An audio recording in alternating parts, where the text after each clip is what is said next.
Ever since I came out of the detention center, let's just go right here. This is my home for every Sunday, so I am a church boy and I stand up, say my prayers, kneel. It rejuvenates me a lot spiritually because during fighting this case for so many years, I lost hope. I had to get, comfortable with the whole, because I came out of penitentiary. I'm not gonna lie, I came out a little crazy.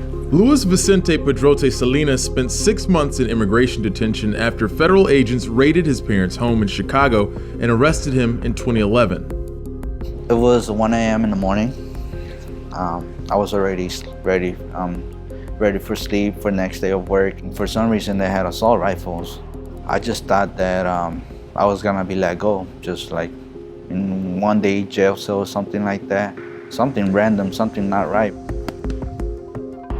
Pedrote-Salinas, who is undocumented, has been living in the U.S. since he was 5 years old when he was smuggled across the Arizona border with his mother. As a working resident of a so-called sanctuary city, he didn't expect Immigration and Customs Enforcement to come after him. What he didn't know, Chicago police had identified him as a gang member, which led ICE to target him. But Pedrote-Salinas says he was never a part of a gang. The only way I differentiate myself was just by being busy with school, busy with homework, and tired, just tiresome, just tired of school. No time for gangs, no time for other people that are gonna make your life worse. In July, Pedrote-Salinas sued the Chicago Police Department over the alleged error. According to the lawsuit, Pedrote-Salinas was added to the city's arbitrary and over-inclusive gang database because of his race and because of the neighborhood in which he resides. The lawsuit also claims that Pedrote-Salinas' application for DACA was probably denied because of his so-called wrongful inclusion in the gang list. We're hoping for some kind of relief just by them saying, we made a mistake, he's not a gang member. It's just to set me free. The city of Chicago doesn't comment on pending litigation. Still, a Chicago official told Newsy that Chicago will continue to be a welcoming city for immigrants and refugees from around the world for generations.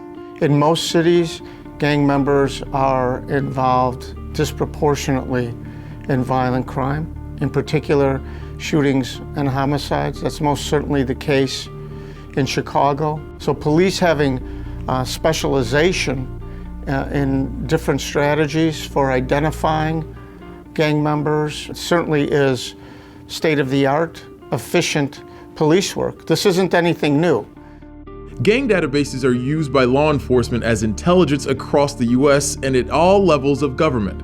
Authorities add individuals they conclude are gang members to these databanks, often because they self-identify as such, wear indicative clothing or tattoos, or are seen hanging out with other known gang members. The possibility for error is greater in one direction than the other. In other words, falsely identifying someone as being a gang member when they're not. The other type of error is failing to identify a gang member when they are.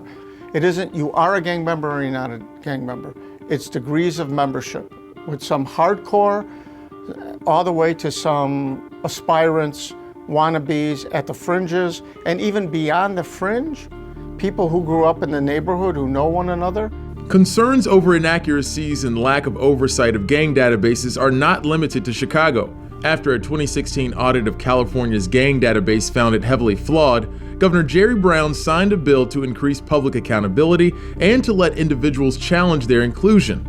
And a few weeks ago, Portland police announced they will stop using their gang lists altogether to improve relationships with Black and Latino communities.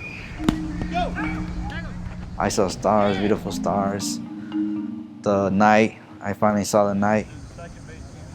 After Pedrote-Salinas spent 6 months in a detention facility in Texas, his lawyer managed to release him on bond in 2012. I came home on shorts and it was snowing already in Chicago. Who is the first person you saw in Chicago?